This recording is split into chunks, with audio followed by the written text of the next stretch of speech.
Hi, this is Charlie from the Women in Leadership Body, Mind, Soul, and Business podcast.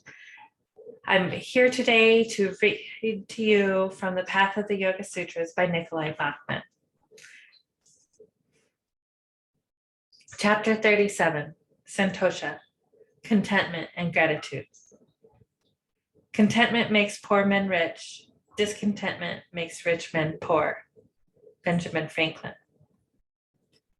True inner happiness rests upon feeling content with who we are right now. Like the rest of the world, we are changing from moment to moment. Possessions flow in and out of our lives. People around us come and go.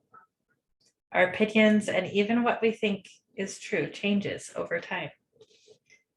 Our outer form is in flux around a deeper and permanent light of awareness, our Purusha. Complete satisfaction and contentment can be experienced when our heart-mind field of consciousness, our Chitta, rests quietly in this awareness. Santosha, which is the second of the 5 niyamas, is being grateful for what we have and content with who we are and where we are in life. According to the sutras, when Santosha is present, unexcelled happiness pervades our being. This feeling of contentment is not the same as what we feel when we have everything we ever wanted in life in terms of possessions, a partner, and an ideal job. Those things can all change. True Santosha comes from the understanding that who we really are at the core is none other than the light of awareness that all beings share. What satisfies one person does not necessarily satisfy another. It is not fair to project our own means of enjoyment onto other people. For example, some people love to go out into bars and have fun drinking, talking, and dancing. They might think that everyone likes these activities, especially since so many people do them.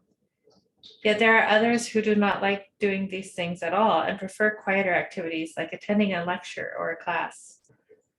Santosha means being satisfied with whatever you are doing, knowing that it, like everything else, will end, and being aware that the eternal divinity within us is always present. The opposite of Santosha is discontentment or dissatisfaction, a form of suffering, dukkha. Noticing this feeling is the first step toward converting it. Instead of focusing on what we do not have or why we are not where we want to be, we apply the opposite attitude, Pratipaska Bhavana, of being grateful for what we have and where we are. As long as we are doing something to move ourselves in a positive direction, time and patience will lead us to the desired result. Contentment is not stagnant because of the changeable nature of our life and the world around us. Santosha is being aware that we are moving forward and being satisfied with our progress. How we look in front of others can be another source of dissatisfaction. For example, if we attend a yoga lecture, we may feel we have to sit on the floor, even though doing so is uncomfortable for us, because others are sitting on the floor. Why not just sit in a chair? Even for meditation, it is better to be relaxed and upright in a chair than tense, in pain, and slouched sitting on the floor. When we conform to what we think others expect of us in order to save face and be accepted by others, we are not content with ourselves. So often we judge our progress, whether physical, intellectual, emotional, or spiritual, based on comparison with others. Granted, those who have practiced for many years can show us what we may be capable of, but it usually takes time and effort to reach that level. Our culture is used to immediate gratification, yet a delicious soup results from a long, slow simmer, not a quick and furious boil. So it is with any endeavor, including yoga. The best, most satisfying results come from sincere effort and gradual progress over time. What is important is that we are moving in a positive direction. Sometimes our progress performing the physical postures called asanas is falsely judged by our level of flexibility. If people can perform all of the difficult postures, they're really good at asana? Or are they really good at asana? If so, then a ballet dancer or gymnast could walk into a class and be judged the most advanced student. Obviously, this thinking is misperception, viparya. In fact, even those who are inflexible can be experts in asana if they are exerting sincere effort and understand their bodies and their limitations. One aspect of contentment is being unattached to the results of our actions.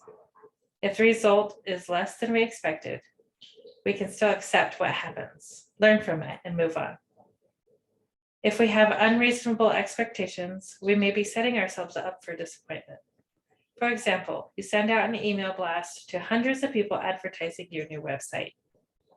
When you expect a heavy response, but only 20% of your email recipients visit your website, you might become upset.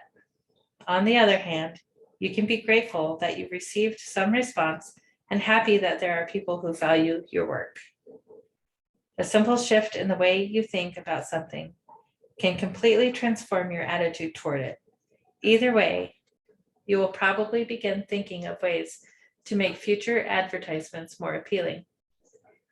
If we cultivate gratitude, even when we are content, we strengthen that attitude in our heart-mind, like amending its soil, and make the gratitude easier to access when needed.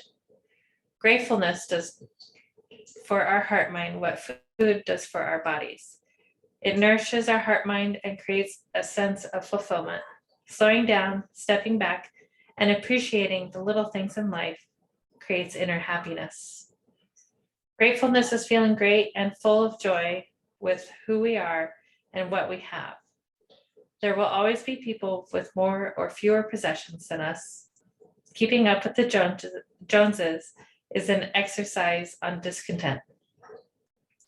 Knowing that everyone shares the same divine inner light of awareness can shift our attention away from external material assets and towards the cultivation of our own inner happiness. Thoughts. Feeling satisfied and fulfilled in life creates deep inner happiness. Whether happy or despondent, I can feel grateful for what I have. I will set reasonable expectations and fully accept whatever happens. Exercises. Give examples of when you tend to be dissatisfied, wanting results to be different than they turn out to be. The next time you are waiting for something you did not expect to wait for, find a way to enjoy that precious idle time. Ponder all that you have to be grateful for, such as health, friends, community, and life. Think of the millions of people around the world who have so much less in comparison, yet are happy nevertheless. Thank you for joining us in this week's reading. Namaste.